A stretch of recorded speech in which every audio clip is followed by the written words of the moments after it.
Just take a moment and let's just think about a time when you had to forgive somebody. And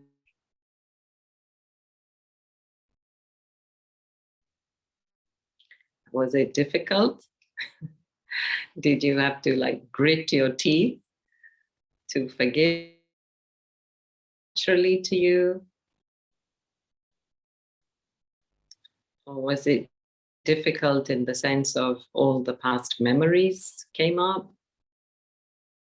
Maybe there are still some things where you feel you haven't forgiven them for. So yeah, let's look at that in this short time that we have. Firstly, I want to say that if we don't forgive, then we really are hurting ourselves. This is really my experience. And we think that, I'm not going to forgive. In other words, I'm not going to do them a favor. And I keep holding on to this part of that equation where I think I'm doing them a favor by forgiving them. And I'm not. I am doing myself the biggest favor when I forgive the other person.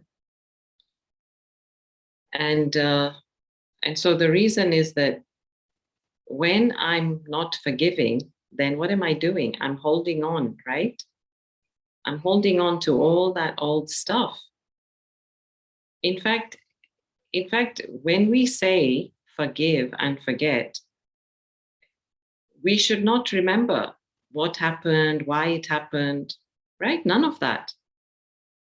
But because we haven't forgiven, then yes, all of that comes back. As soon as there's one thing, all it can take is one trigger, and all of that scenario, episode, that affair, whatever can come up. And when it does come up, what happens? And they've actually done studies on this, that when people are asked to think of forgiveness, then certain neurons are triggered in the body. And so this feeling, a very uncomfortable feeling, comes up when we haven't forgiven and we know we should have. And so these feelings have to be dealt with, because think about it, if I don't deal with that thing, then it's somewhere stagnant, right? It's hiding somewhere in me, whether it's in some organ or whether it's somewhere in my mind. And just yesterday in one of my meditations, I was having this realization that think about it. When somebody is wounded, let's say, for example, let's say that you're in self-defense, somebody's trying to attack you, but then let's say that you hit them or you put a knife in their leg. Then what happens? This person has to now look at his wound. He is too busy now taking care of his wound. So you've distracted him and his or her from distracted their attention from you, and they now have to focus on themselves. And so any kind of wound means that then I have to focus on me. I cannot now give my full focus to those around me. And this aspect of forgiveness, or let's say lack of forgiveness, is like a wound. And we all are wounded, and we're walking around with these wounds, like, oh, he hurt me, she hurt me. Oh, it registers in different parts of the body. But because I'm still carrying that, I cannot, be free. I cannot give of myself completely. And this kind of, let's call it a pattern. This kind of pattern, stops me from being myself. And so what's happening is I get addicted to this kind of pattern, because then, for whatever different reasons, it makes me feel alive, it makes me feel I get some attention. For whatever reason, I keep repeating some of these patterns where I hurt or I get hurt, and then I hold on to it. And it's like a drama, isn't it? It makes life entertaining. And we tell ourselves that we cannot have a life, we cannot have a clean, crystal clear life, a smooth life, a constantly happy life. This is what we tell ourselves. And so then we say, well, there has to be some dramas, right? But every time you have to deal with the drama, look at how much energy it takes from you. And so really one of the reasons why we have to clear these things and forgive and forget and let go is because I want to be free. When I'm forgiving, I am releasing myself from that karmic, bondage. There's that bondage that is holding us together, even in thought. And so I have to really release this person and say, okay, you know what? I really forgive you. But 1 minute before we do that, because we'll do some of that in meditation. But before that, let us look at, okay, think about it. Mostly we say the other person hurt. That's why we can't forgive, because there's this feeling that this person has done something to me. But who gave them permission to do something to you? A simple action like, I go like that to you, right? What are you going to do? You're going to defend yourself, aren't you? If somebody comes to whatever, attack you or anything, like sometimes I notice I leave the top cabinet door open, and just as I'm getting close to it, I get a sense of it, that, oh, there's something there, and I kind of jolt back. So it's a natural, self-defense mechanism that if something's coming towards you, you protect yourself. So why can we not do this in relationships where, okay, somebody's coming to me, and there's this feeling that, okay, this looks like pain coming my way. So what am I going to do? I'm just going to say, okay, give it to me. Or I'm going to say, no, wait a minute. Aruna, wait a minute. What's this? What's going on? Let me just check. And should I take it? Should I allow it into my heart, to my mind?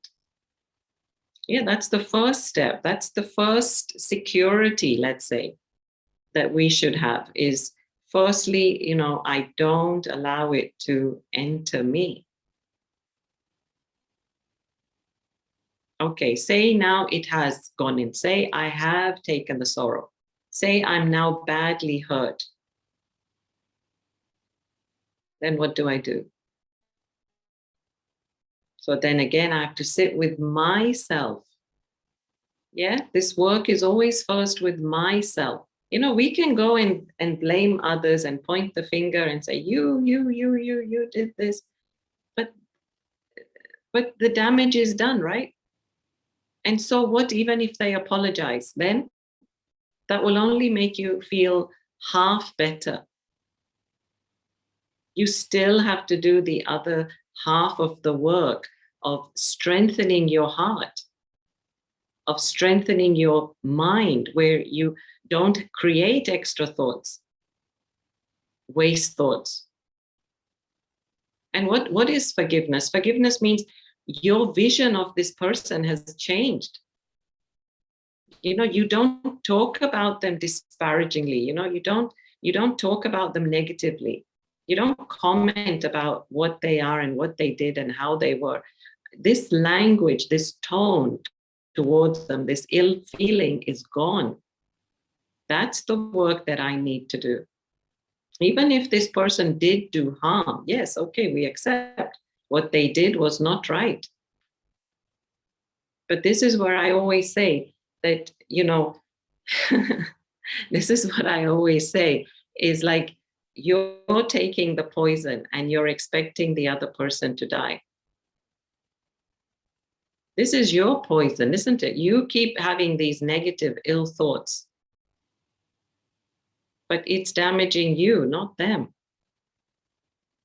And so, okay, I have to go, okay, through a few processes. I have to tell myself, okay, first let me be a witness, or we say observer, to my feelings. Really kind of step aside going on as though there is this scenario being played out in front of you. And you're looking at this person. So Aruna, I'm looking at Aruna and I'm looking at, okay, what's going on here? Let's try to be a bit objective and not subjective.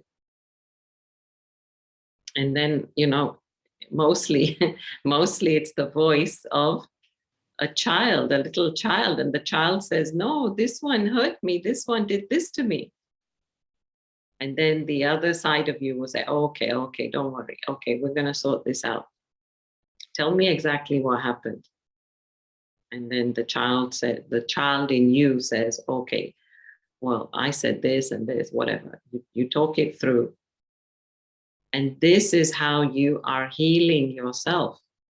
This greater part of you, that forgiving part of you, that big-hearted part of you is talking to this very pure, actually pure, innocent child inside of you. And this child has, unknowingly taken the sorrow.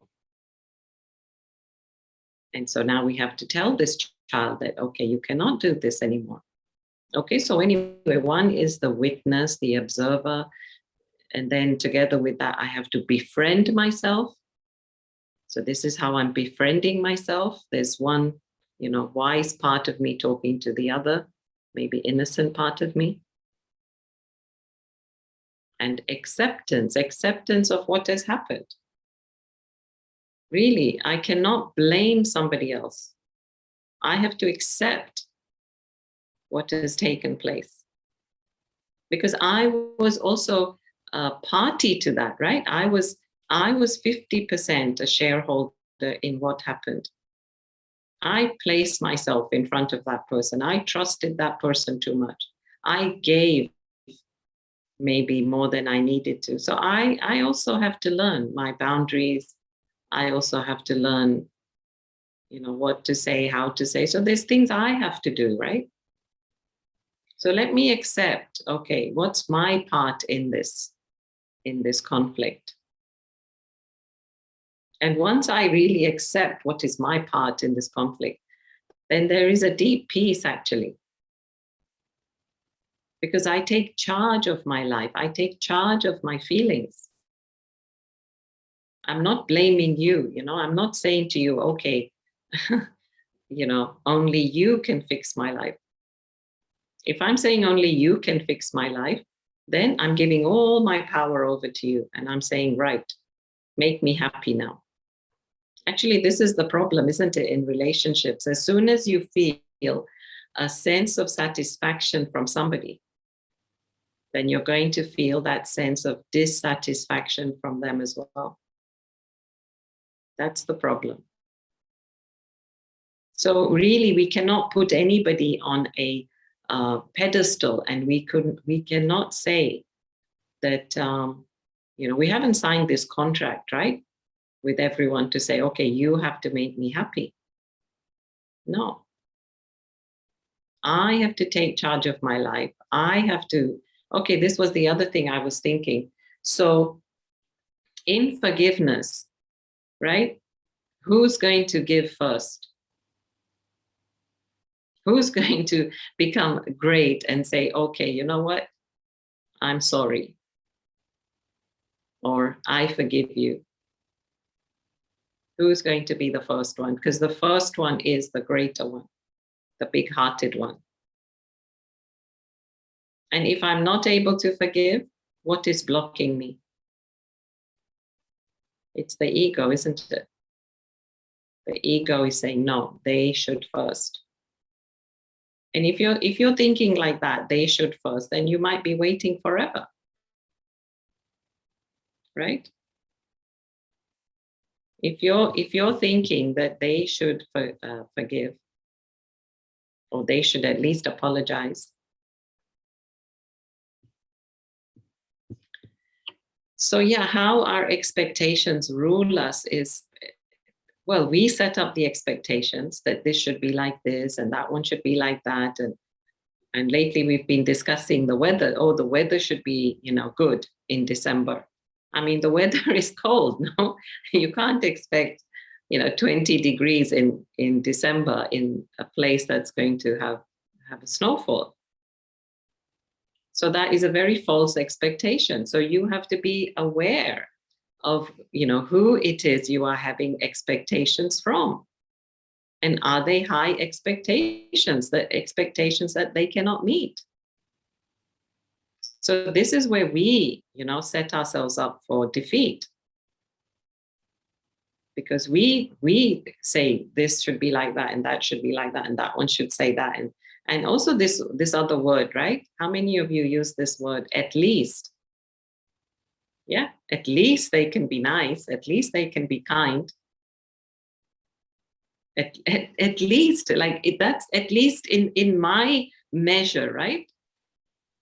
It's my measure of at least they should do this, because that's how I measure life, that this amount is being nice, this amount is being kind, this amount is being polite, this amount is being respectful. So if you find that they are this much respectful, then you say, very respectful person. But that's your measure, isn't it? That's maybe not their measure, and maybe they have a different measure. It's the same percentage, but in a different way. So yeah, we really set ourselves up for defeat. So anyway, what is the difference between being nice and being kind? So actually, in being kind, I don't want anything back. But in being nice, I can want something back. When you give up your chair for somebody, if you're really kind, then you don't want anything back. You don't want them to say thank you, and you don't want them to you don't want any favors back. But sometimes when you're nice, when it's just because you're being a nice person, right? It's a nice act to do. But kindness is when it's from the heart. Niceness is when it's from the head. So yeah, like I was saying, we should forgive to such an extent that that whole memory is erased from us. And one of the stories I remember is of, there was King Ashoka. And this was something like 304 BC. And the Ashoka Chakra, actually, that's on the map of India, right? It's named after him. So what had happened is that King Ashoka, or Emperor Ashoka, he had actually killed his brother to get onto the throne. Okay. Actually, he wasn't his dad's favorite. His dad's favorite was this other son. So somehow, anyway, they, like they do, they play tricks. And his brother, he killed his brother. And so he got to sit on the throne. And he fought a very, very, he fought many deadly wars. And he saw a lot of blood. And after a while, he had such distaste for this that he turned to Buddhism for his inner peace. Anyway, one day what happened is, because they knew he was into Buddhism, then one day there was a person walking by, and so they allowed him in. He was a monk, a Buddhist monk. And he comes in, walks in, and he meets with King Ashok. And he asks him who his father is. And his father is King Ashok's brother, the one that he killed. But the look on this monk's face was just of so much peace and no hatred and no feeling towards this king. And that made King Ashok want to become like him even more. So this is my point, that he had no anger towards his uncle. He had no ill feeling, bad feeling. This is real forgiveness, when it's not enough to just say, okay, I forgive you, but can I give more? Can I give more love, more respect on top of what I might usually? Because that is really the forgetting aspect, where you forget that they even did this to you. Yeah, there's a couple of quotes, right? One of them is, what is it? Something like to err is human, and to forgive is divine. And also Mahatma Gandhi ji, he used to say that forgiveness is a trait of the, like a big heart, like it's the trait of a strong person, not a weak person. We cannot forgive. So when I forgive, I'm really then in my power, in my self-respect, on my seat of self-respect. And when I give, again, it's not, as I said before, it's not I'm doing you a favor. Don't feel pity when you're forgiving. This is not real forgiveness. This is still a bit of, this impurity mixed with it. It's like, aha, you see? Now I'm going to forgive you. It's got that edge, it's got that tone. And no, we don't want that. So, yeah, what is the story? This is the point now. What is the story that we tell ourselves? We have to rewrite this story in our mind. So the story is not that this one hurt me and now this one is a bad person and now nobody should like them, and whoever talks to them, I will not talk to them. Not this kind of a story. The story, if I really take ownership of my actions, the story is, okay, Aruna, you got yourself caught up in this. You realized, now you're stepping away. Now take charge of your life, of your thoughts, of your heart. Learn the lesson, take the lesson, and become greater for that lesson. Now you know how not to do that. Like Edison, he said, I know how not to make the light bulb after 1,000 attempts. And so this then makes us, we then, with these richer soul inside. And then we actually thank them. I've actually thanked many people in my life that, because they did that, I did this. And it made me wiser. It made me grow from that. So really, I've been thankful. Because if that hadn't happened, I wouldn't have learned my lesson in life. And perhaps I wouldn't be where I am. So really, thank everyone. Thank everyone for the lessons. And everybody's good. Everybody's got a reason why they do what they do. And I have to find my reason to do what I do. Okay. Another question here. If you forgive someone and they keep repeating the hurt, they keep hurting you, how do you react? Yeah, so this is the story of the man who was helping the scorpion, right? So this man kept putting his hand in the hole because the scorpion kept falling in the hole. So he puts his hand in the hole and takes the scorpion out. But as he takes him out, the scorpion bites him. Again, the scorpion walks and falls in the hole. And the same thing happens a few times. And so an onlooker, right? An onlooker says, well, are you silly? Are you silly? Like, don't you know that the scorpion hurts? And what did he say? He says, well, that's the nature of the scorpion, and this is my nature. My nature is to love. But I want to add another appendix to this story. And the appendix is that, put on a glove, right? In other words, protect yourself when you go to help the scorpion.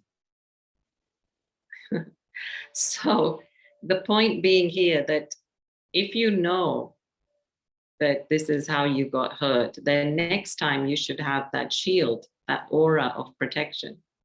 You should be wiser, right? Like, I'm sure there's a saying in your language, but in Hindi, they say that when you have been burnt by drinking hot milk, then even when you go to the milk, you will blow on it because you're afraid the buttermilk will burn your tongue. You understand, right? So yeah, once we've been hurt, we are twice cautious, right? So yeah, you just learn from what has happened and try not to situations. But also, as I said, you will know what is your boundary. Yeah, you will through your experience, you will create that boundary. It's like the parent, the parent knows exactly, right, when to tell the child, okay, you're not doing this, you're not going out. So it's not the parent is being unkind, but the parent has taken charge of their role as a parent to protect. Okay, dear? I hope that answers your question. Okay. Just take a deep breath.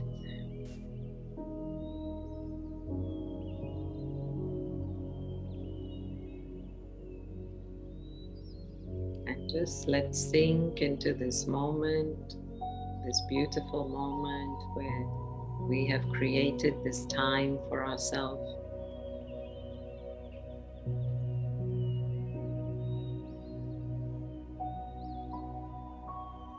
And just let's create a bit of self-love. When was the last time that you complimented yourself?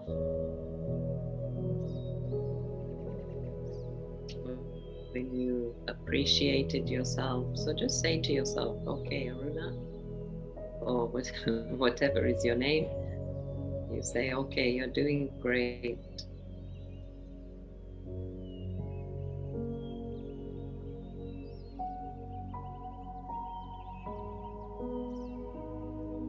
You're doing great, you're wonderful, you're doing the best that you can.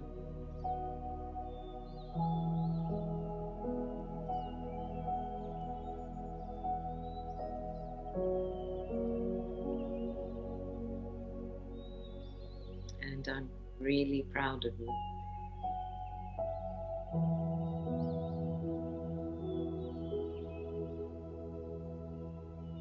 Just talk to yourself in this very loving and kind way.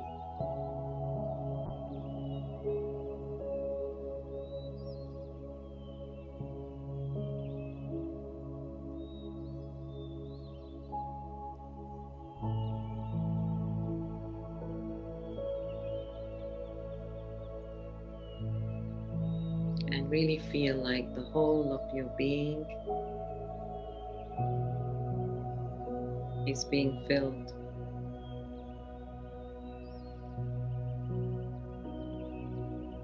with that love and that light.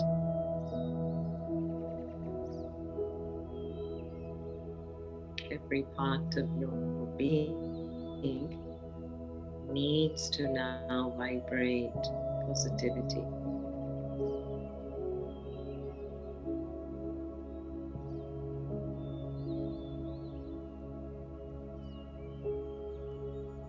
We really want to clean out the heart and clean out the mind.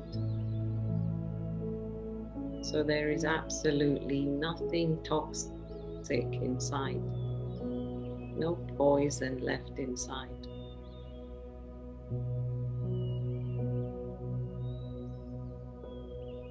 Otherwise, it will eat away at all my power.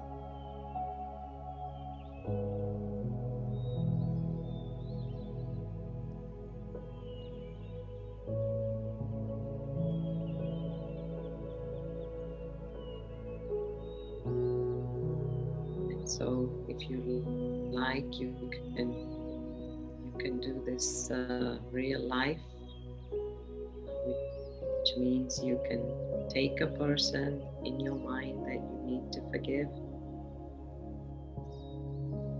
or you can just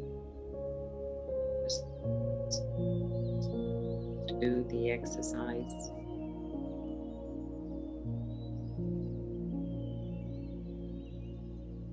I'd like you to emerge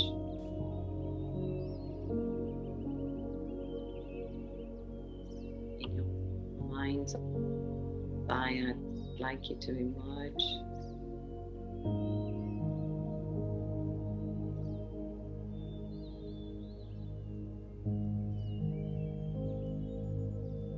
so they're standing in front of you.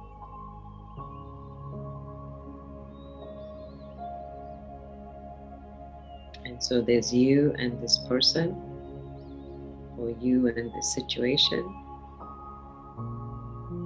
And again, as a witness, I would like you to just observe what happened.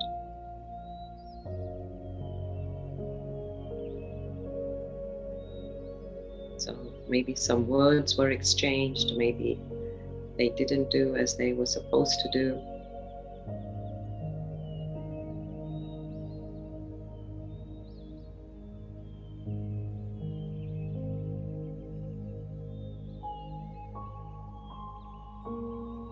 And now I'd like you to see what is your part in this.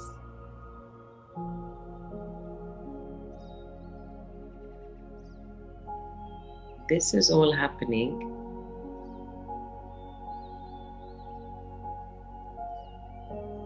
But what are you doing? Are you just taking it?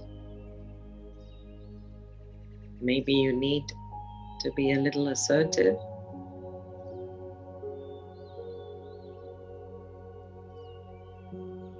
Or maybe you need to be a bit clear in your communication.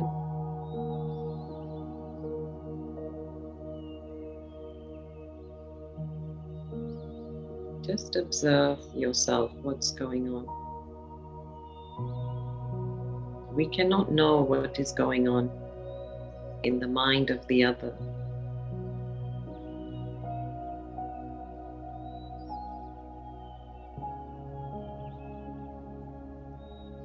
But let us just look at ourselves.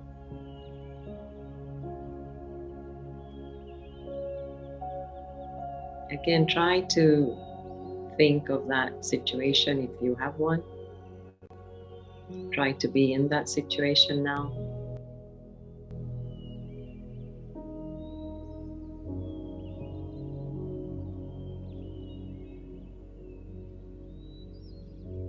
And now I would like you to say with full conviction, with full belief, that I am freeing myself from this, and really visualize that this thing between you and them or that thing is being like cut. The strings are being cut. The chains are being broken.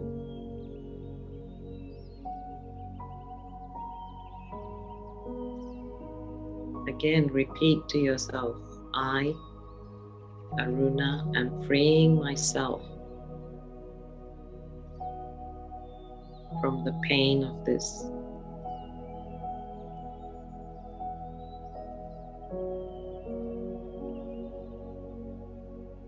And I am becoming free. I set myself free.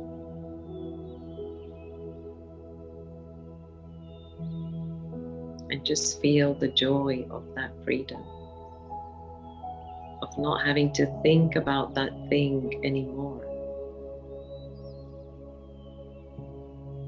of moving on with your life.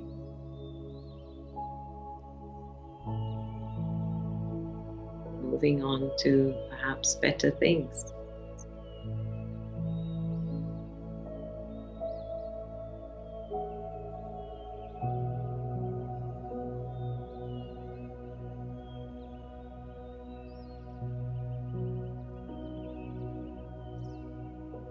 And now I'd like you to see, just again observe, but see that this thing or person that was in front of you,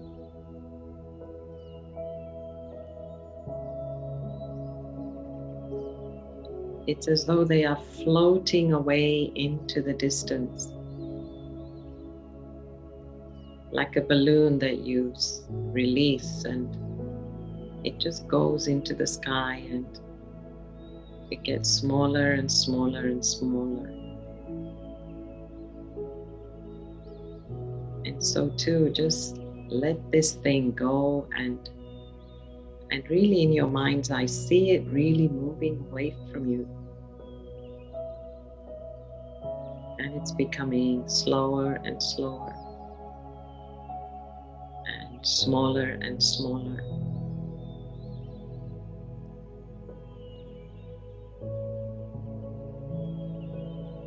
Until you cannot see it anymore.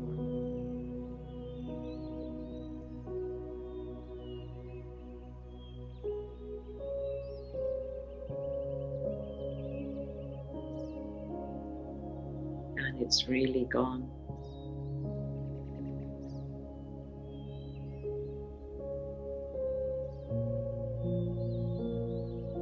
And you are now free to be that kind, loving person once again. Nothing is going to stop you now from being that lovely person, pure-hearted person. Nobody can put those chains on you again. No one can stop you.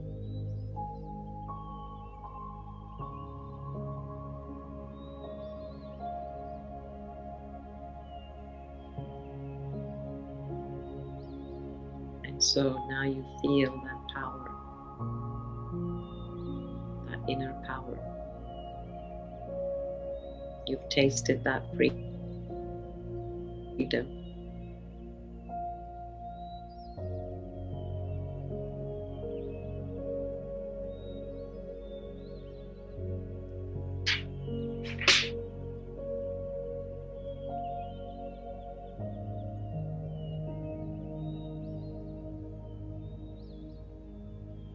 And this freedom is that deep inner peace.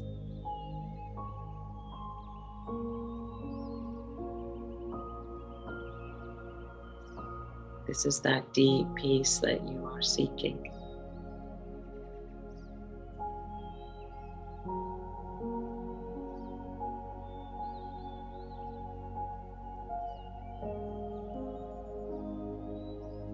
So let's have some music now for a few moments. And I'd like you to really just sit with yourself and love yourself.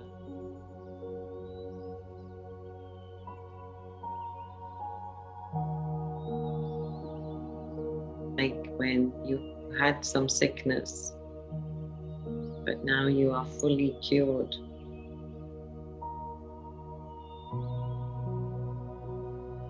It's like you had some sickness, but you are fully cured. And that sense of exhilaration.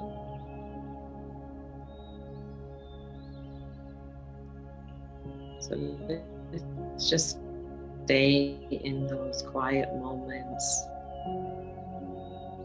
appreciating the self.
me too.